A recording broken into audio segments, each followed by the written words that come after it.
For decades, we imagined Spinosaurus as just another land-based giant, a sail-backed titan stomping through the prehistoric desert. We were wrong. The truth buried in the sands of the Sahara is far stranger and infinitely more terrifying. This was not a terrestrial brawler. It was a 50-foot biological submarine. It possessed bones dense as limestone to act as ballast. It wielded a tail that functioned like a giant paddle, driving a 15-ton body through the water with the power of a nuclear sub. It was the first and only dinosaur to turn its back on the Earth to conquer the river. This is the story of the river monster that broke every rule of evolution to become the largest predator to ever walk or swim on Earth. The story of Spinosaurus is not just a scientific puzzle. It is a historical tragedy. To understand why this dinosaur remained a mystery for so long, we must travel back to 1912, to the scorching sands of the Egyptian desert. A German paleontologist named Ernst Stromer von Reichenbach was leading an expedition into the Bahariya oasis. Stromer was a man driven by curiosity, looking for early mammals, but what he found was a monster. His team unearthed a partial skeleton unlike anything seen before. They found a lower jaw that looked like it belonged to a colossal crocodile. They found teeth that were straight and conical, not curved and serrated like other meat-eaters. And most strikingly, they found neural spines, the bones sticking up from the vertebrae, that stood nearly 2 meters tall. Stromer realized he had discovered a new titan. He named it Spinosaurus aegyptiacus, the spine lizard of Egypt. He brought the bones back to Munich, Germany, where they were mounted and displayed as one of the crown jewels of the Bavarian State Collection of Paleontology.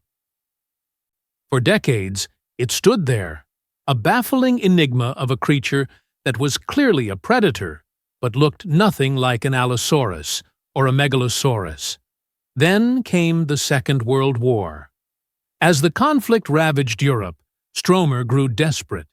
He begged the museum director to move the Spinosaurus fossils to a safe location, perhaps a salt mine, to protect them from Allied bombing raids.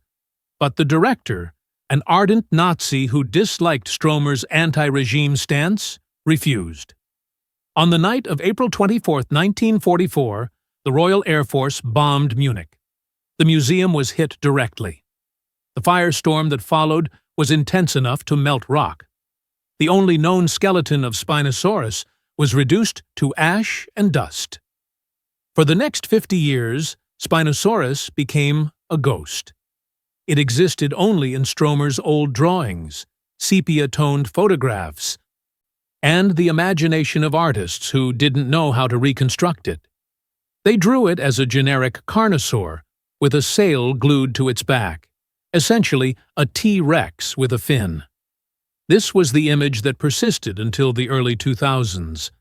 We were looking at a phantom, projecting our own assumptions onto a creature that was far weirder than we could have guessed. It wasn't until the 21st century, when new fossils began to emerge from the chem beds of Morocco, that the ghost returned to flesh and blood. And the creature that emerged from the sand shattered every preconception we held. To understand Spinosaurus, you have to stop thinking about dinosaurs and start thinking about crocodiles, newts, and mythical dragons. First, let's address the sheer scale. Spinosaurus is currently estimated to be the longest carnivorous dinosaur that ever lived. Adult specimens likely reached lengths of 15 meters, or 49 feet. That is significantly longer than the largest Tyrannosaurus rex, around 12 to 13 meters, and longer than the South American giant Giganotosaurus. It was the length of a semi-truck trailer. If it stood up, it would have peered into a third-story window. But its build was completely wrong for a land war. When scientists finally found leg bones, they were shocked. The legs were comically short for an animal of its size. If a T-Rex was built like a linebacker, Spinosaurus was built like a dachshund. Its center of gravity was pushed far forward, making it awkward and front-heavy on land. For years, this baffled researchers. Why would the largest predator on Earth have such tiny legs? The answer came when they analyzed the density of the bones.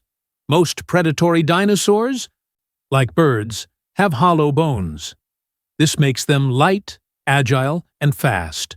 Spinosaurus bones were different.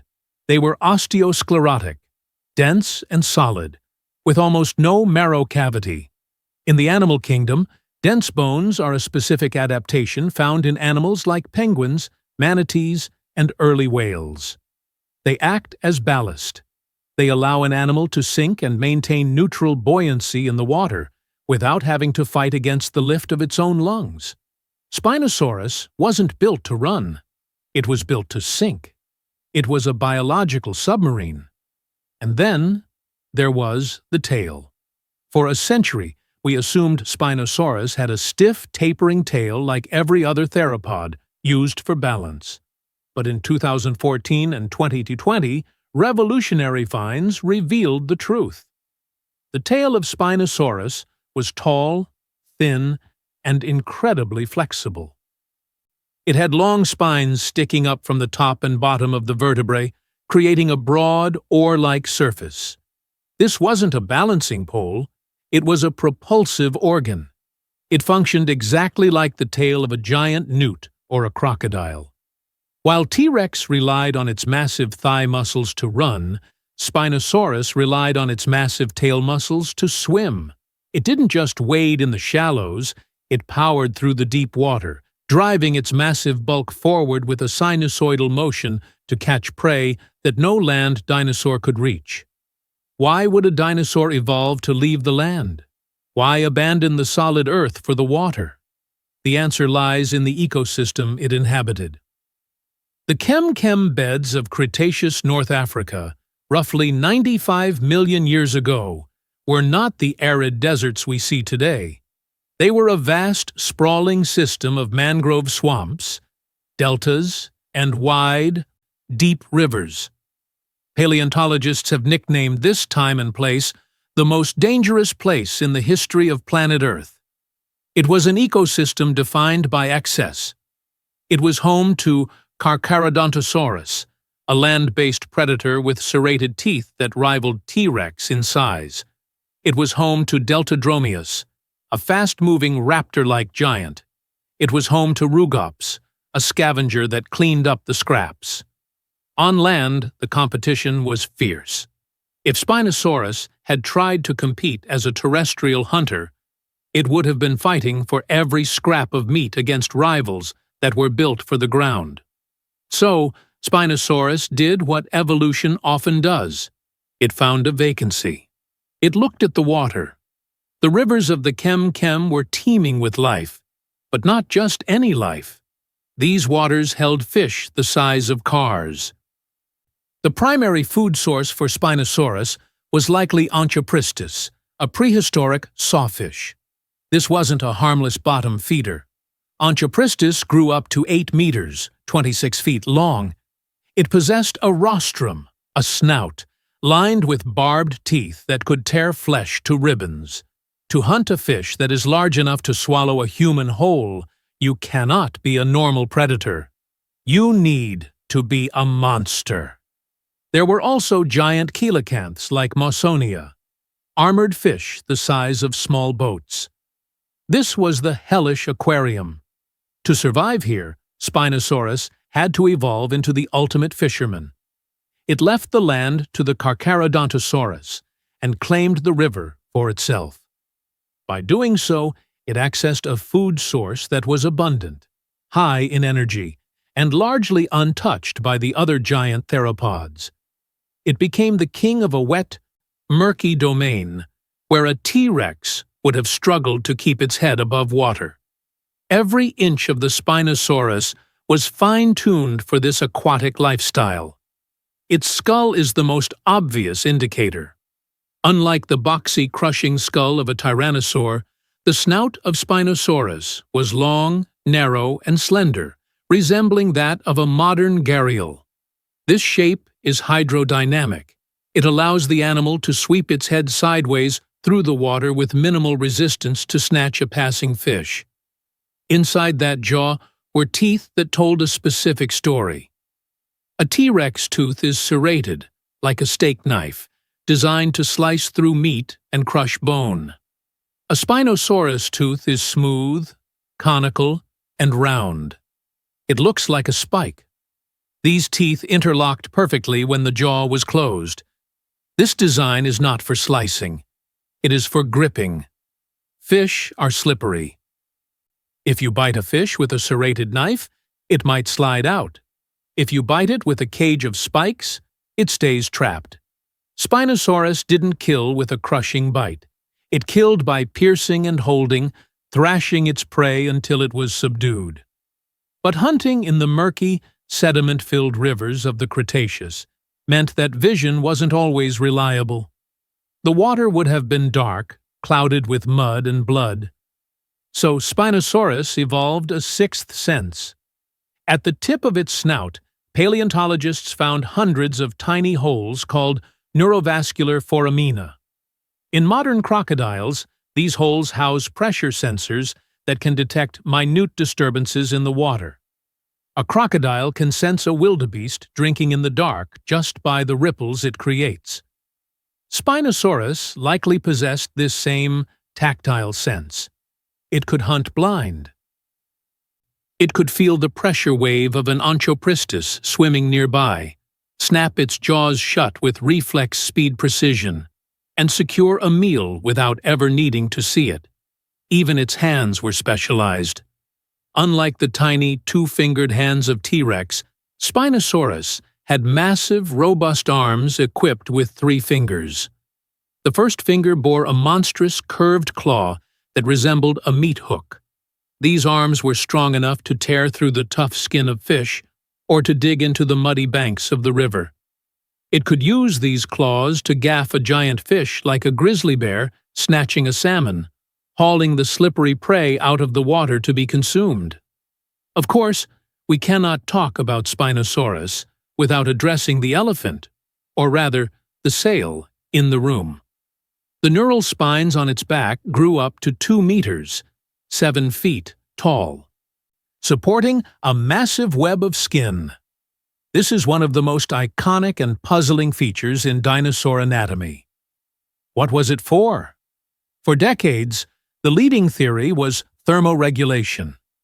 Scientists thought the sail acted as a giant solar panel, allowing the cold-blooded dinosaur to warm up quickly in the morning sun, giving it an energy boost over its prey. Or perhaps it was a radiator to dump excess heat in the scorching African afternoon. But as we learned that dinosaurs were likely warm-blooded, this theory lost traction. Others suggested it was a hump of fat, like that of a camel or a bison, used to store energy for lean times. But the structure of the bones is too thin and delicate to support a massive hump of heavy fat. The most likely answer, supported by modern comparisons, is display. In the murky, crowded environment of the Kem River system, a 7-foot billboard on your back is a powerful communication tool. It says, "I am here, I am huge, and this is my river." Imagine 2 of these 15-meter giants circling each other in the water. They don't want to fight. A fight between 2 apex predators usually ends in death for both. Instead, they flush their sails with blood, turning them vivid red or orange. They roar and turn sideways to present the largest possible profile. The one with the smaller sail backs down. The sail was a warning flag, a billboard of biological fitness. It was a structure purely for showing off, a testament to the fact that in nature, looking big is often just as important for survival as actually being big. Some speculative theories even suggest it helped with swimming, acting as a stabilizer or a keel to prevent the animal from rolling over while wrestling giant fish, much like the dorsal fin of a sailfish. While unproven, It fits the image of the animal as a master of the water. Now, we must address the question that brought us here. The question that has fueled 1,000 YouTube comments and playground arguments. Could Spinosaurus kill a T-Rex? The movie Jurassic Park III showed the Spino snapping the T-Rex's neck. But in reality, this fight is a clash of incompatible gladiators. On land, Tyrannosaurus Rex has every advantage. It was built for terrestrial combat. It had a bite force of 12,000 pounds per square inch, capable of pulverizing bone. It had binocular vision, a brain wired for strategy, and legs built for stability and power. Spinosaurus on land was out of its element. Its center of gravity was wrong. Its jaws were designed for gripping fish, not crushing the thick, muscular neck of a 9-ton theropod. Its teeth would snap against the T-Rex's bones. If a T-Rex caught a Spinosaurus on dry ground, the river monster would be crushed. It would be like a grizzly bear fighting a seal on the beach. But in the water? That is a different story. If a T-Rex stepped into the deep river, it entered the domain of the Spino. In the water, Spinosaurus was agile, fast, and deadly. Its dense bones allowed it to submerge. Its tail gave it power. It could outmaneuver the heavy, buoyant Tyrannosaur. It wouldn't need to bite through the neck. It would just need to use its massive weight and aquatic agility to drag the T-Rex under. It would hold the king down until the bubbles stopped rising. However, the most important fact is this: they never met. They lived on different continents, Africa versus North America, and were separated by nearly 30 million years. The fight only exists in our imagination. And that's okay, because Spinosaurus doesn't need to kill a T-Rex to be impressive. It stands on its own as the most specialized, unique, and daring experiment in dinosaur history. Spinosaurus proves that evolution is not a straight line, but a branching river full of surprises. It wasn't a failed T-Rex. It was a successful dragon that conquered a world no other dinosaur dared to touch. So, the next time you see that sail-backed giant, don't ask if it can beat a T-Rex. Ask yourself what it felt like to watch a 50-foot Leviathan rise silently from the prehistoric deep. If you enjoyed diving into the murky depths with the Spinosaurus, make sure to subscribe to Extinct Echoes, and let us know in the comments, which aquatic nightmare scares you more, the river-haunting Spinosaurus or the ocean-dwelling Megalodon?